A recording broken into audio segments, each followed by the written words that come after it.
when I was in seminary, as I was progressing through my years in the seminary and getting closer and closer to ordination, one of my favorite things was in the summertime we would have summer assignments. So we were placed with different priests over the course of my time in the seminary, right?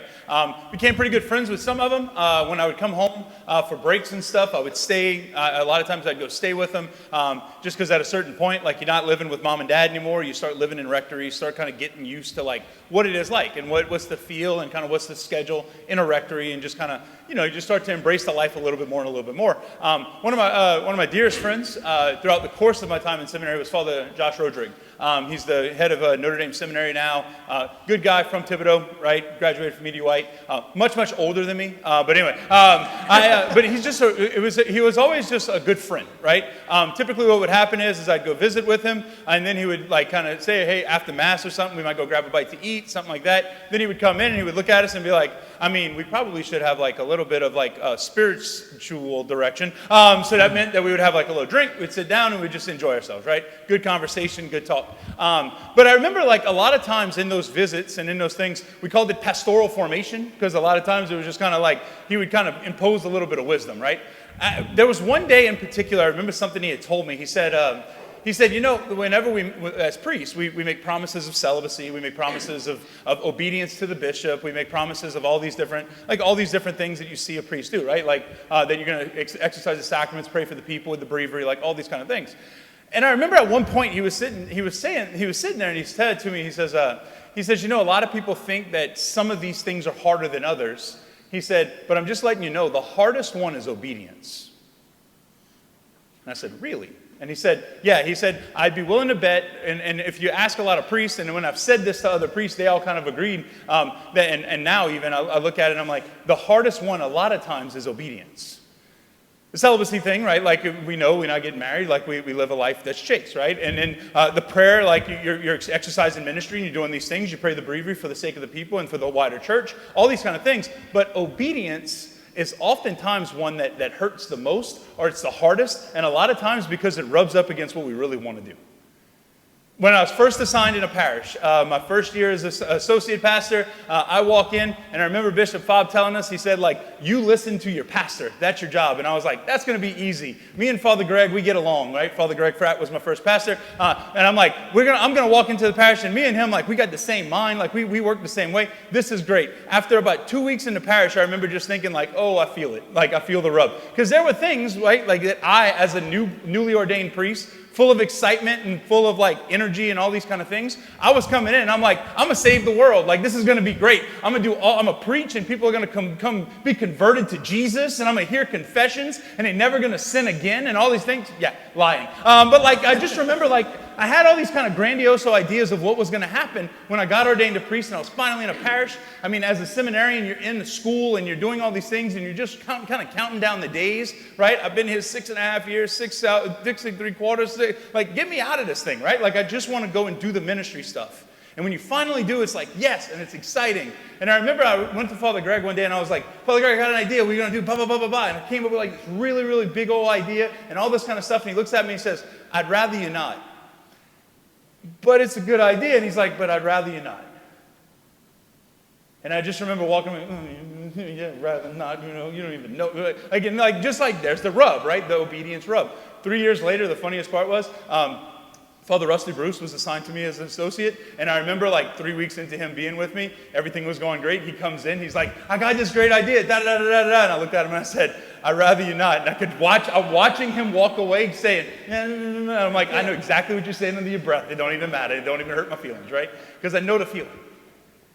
Because obedience, right, is first something that is due, like, in the way the church is structured, right, as an associate pastor, as like the assistant priest, it's my job to do what the pastor wants me to do. It's the pastor's job to guide the parish. It's the pastor's job to minister to the needs of the parish. He knows the needs of the parish, and that's my job, is to listen and follow his lead. And whenever I was in that role and have been in that role, that's my job now, is to guide and to lead, right? I say that because a lot of times obedience can lead to that rub. In our first reading today, some of us might not know the context, and some of us might miss what Acts 15 is in the first reading today. But the first reading today is probably one of the most important, in one of the most important chapters in all of the Bible for the Catholic Church. Because if you know the Acts of the Apostles and what happens, right? The Acts of the Apostles is the second volume of Luke's Gospel. Luke wrote both of them. Volume 1 is the Gospel according to Luke. Volume 2 is the Acts of the Apostles, right? So when Jesus goes through his passion, his death, his resurrection, right? That's Easter. 40 days later, he ascends into heaven, right? That's what we believe with the ascension. That's what we'll celebrate next week. And then 10 days later on Pentecost, on the 50th day, the Holy Spirit comes and fills the people. That's Acts chapter 2.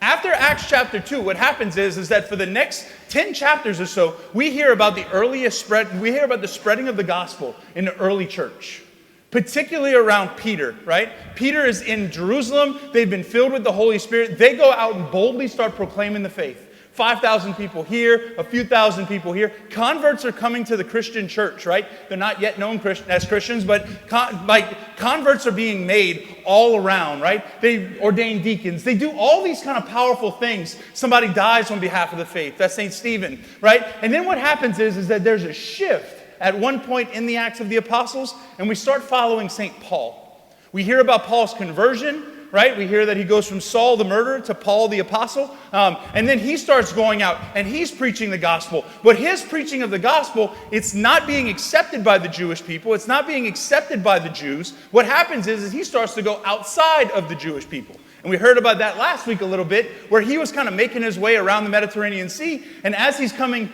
outside of the Jewish context and starts to kind of meet up with other cultures, particularly the Greek culture. So now Paul becomes the apostle to the Gentiles, and those people are open to the faith. He finds himself in Greece preaching, and as he's in Greece preaching, he gets converts like from the Greek world. The interesting thing is, though, is that in Acts 15, all of this kind of comes to a head. Because what takes place is that some people think that before these people, these Gentile converts, before these people can become Christian, before they can join our number, what has to happen is they have to go through all of the introduction and all the rites to become Jewish first. While other people are saying that's the old covenant, that covenant has been fulfilled, that covenant has been replaced by the new covenant of Jesus Christ, they should just be able to follow us anyway. And that would require things like circumcision. That would require things like following the Jewish purification laws. They would have had to follow dietary laws. All kind of things that they're saying these people now have to purge themselves and have to first become a Jew before they could become a Christian. And that's where we come to Acts 15, our first reading today.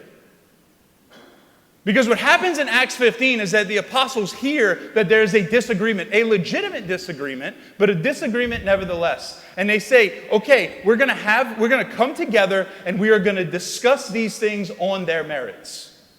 And we're going to pray into it. And from there, we're going to make a decision one way or the other. And in our first reading today, we hear that what happens, Paul and Barnabas, they're out and preaching to the Gentiles. And then Judas and Silas, right, these two people that are with the apostles, they are all sent out to the Gentile area to basically explain and to teach, this is what we have decided. You do not have to first become a Jew to then become Christian. If you're a Gentile person, you can just come right on into the Christian faith. That's the letter that we hear about in the last paragraph of today's first reading. That's what they're saying. I say all that because it's interesting, because in the very, very beginning of the church, there was this understanding that the bishops or the apostles would come together, and whenever there was an issue in the church, they would discuss it, they would pray into it, and then they would make a decision about it. How do we continue moving forward? Guided by the Holy Spirit, guided by the wisdom of the history of the church, but guided nevertheless by God being with His church and continuing to guide His church as He sees fit. This has continued to happen in the history of the church. This is first known, Acts 15 is known as the Council of Jerusalem. And over the history of the church, there have been a bunch of ecumenical councils. There have been a bunch of times that the church has seen an issue come up that what happens is we bring all the apostles together, all the bishops, all the cardinals together, and we make a decision, and we continue to guide the church according to how we see fit, particularly engaging a modern world. Years and years ago, right, in the 3rd century, 4th century, there was a council at Nicaea. And from the council of Nicaea, the big discussion that was happening was, how do we understand who Jesus is? Is he fully man? Is he fully God? Is he a little bit of both, right? Does he have one foot in one and one foot in the other? Is he a demigod? Is he kind of elevated above man? Is he a little bit less than God? All these kind of things, right? These were the questions. And what we had from it was a creed that was basically said that this is what we believe, right? And we're going to say it in a little while, right after I finish talking. It's called the Nicene Creed. We say it every weekend. The last time we had this happen in the church was in the early 60s, right? From 62 to 65, there was a discussion about the world was changing. And because the world was changing and the culture was changing and technology was moving and all these things, the church saw that it was fit for us to come together and to figure out how is it that we engage with a modern world. That was the Second Vatican Council. And if you read the documents of the Second Vatican Council, it's actually really, really beautiful. Because some of it's very, very prophetic. And seeing how the church needed to navigate according to a world that was changing. I say all that because it's interesting, because even in the early church, I have to believe that you have these two factions talking, right? And you have these two sections and these two areas, these two groups that were arguing back and forth on what they saw was the right way. They need to become Jewish first. They can just come in and become Christian. The church makes the decision. Peter, along with all the apostles, makes the decision. They can just come on in. A new covenant has replaced the old covenant. No need to embrace everything from the old. I would have to believe that the people, because I know human nature, I know us, right? What would they probably did? Oh, that's the decision? Like it probably sounded a little bit like me as an associate pastor being shut down, or me shutting down my associate pastor, like, right? And there can be a feeling of like they're justified in it or they're angry about it. But in the early church, whether they justified it or were angry about it, they were obedient to it. That movement of obedience is actually very, very impressive. And it's very, very necessary. So often we can hear the word obedience, and I don't know about you, but when I hear the word obedience, I think of being like an indentured servant, a slave. I just have to follow. I just have to listen. Yes, sir. No, sir. Right? My grandpa, pray, like the old school kind of mindset of Catholic, like pray, pay, and obey, and shut up. Right? Like that's it. Like that's what you do. Right? You just listen and follow, and that's all we do. But that's not what obedience is. Obedience first and foremost. It's a disposition. It's a disposition before God. And we can live from this disposition of obedience, or we can live according to another disposition of rebellion. Either I accept you, Lord, as you are. I accept you, Lord, for what you want, right? And I sit back and I receive from you, or I rebel. I'm in control. I'll tell you what. And we can find ourselves at times living in one and then the other and then back to the other and then back to the other. At least I can. A life of living in obedience, for example. When I come to relate to God, what does it look like? Best definition I've ever heard of humility. There is a God, I'm not him. A life of obedience says, God, you are God, I am not. And this is how I'm going to relate to you. That you are God. And I'm going to listen to you, and I'm going to follow you, and my relationship with you is about you. And it changes me. But living from a space of rebellion, what can happen oftentimes is if I am the one in control, or I am the measure of all things, because I'm wonderful. Anyway, right? Like what can happen is that, well, God, I'm going to remake you in my image and likeness.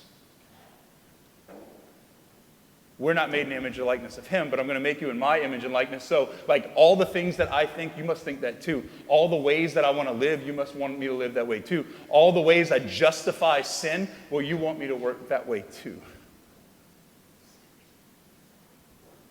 And we become the measure of all things, not him. When it comes to living in obedience, right? If we have this disposition of obedience, a lot of times, I'll say, like, we're here at 7 p.m., right? On a Sunday night, on Memorial Day weekend. Great. And that's beautiful. And our worship is about coming to you, Lord.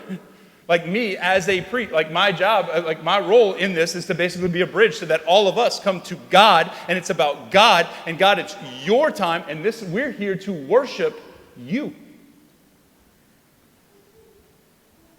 When I'm in a space of rebellion, and I'm the measure of all things, well, now worship is really about what I get when I come.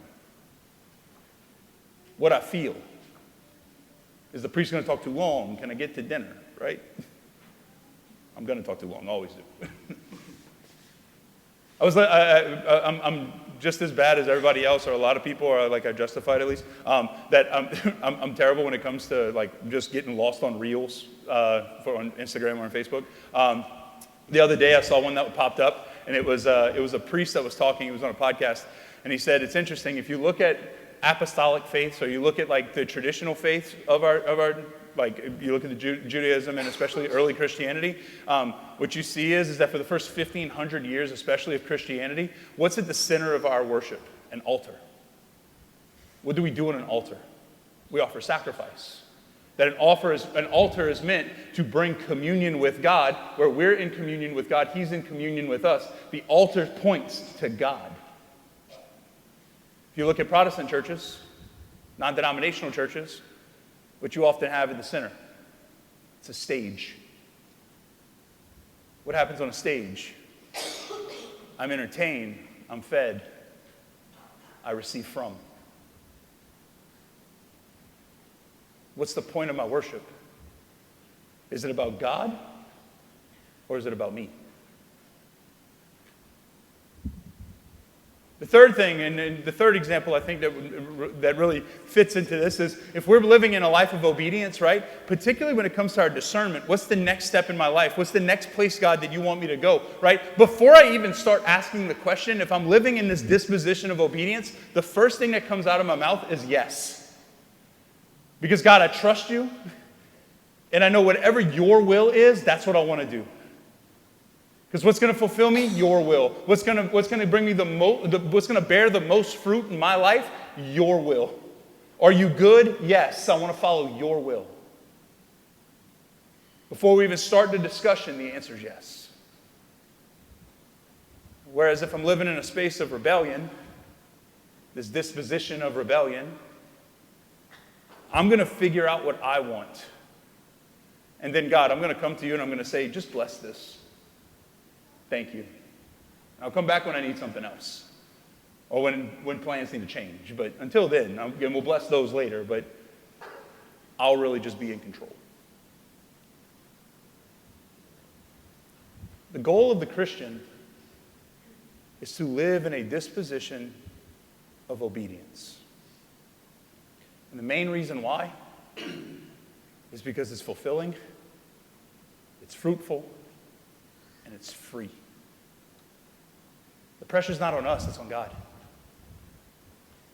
The pressure's not on us, it's not on me to make things happen, to make things work, to figure things out, right? The pressure is ultimately on God. And it's going to bear the most fruit.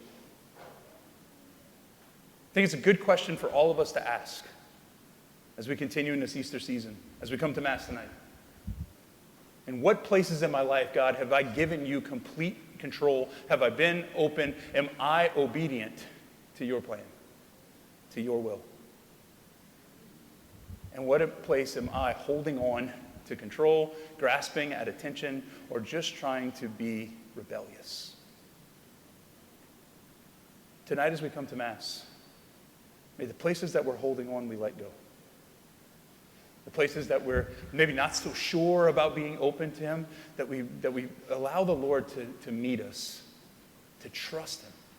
and to trust in his goodness. The Lord continues to reveal himself to us. He continues to meet us. He continues to speak to us. He continues to invite us. May tonight we not live in a space of rebellion, but we remain in the disposition of obedience.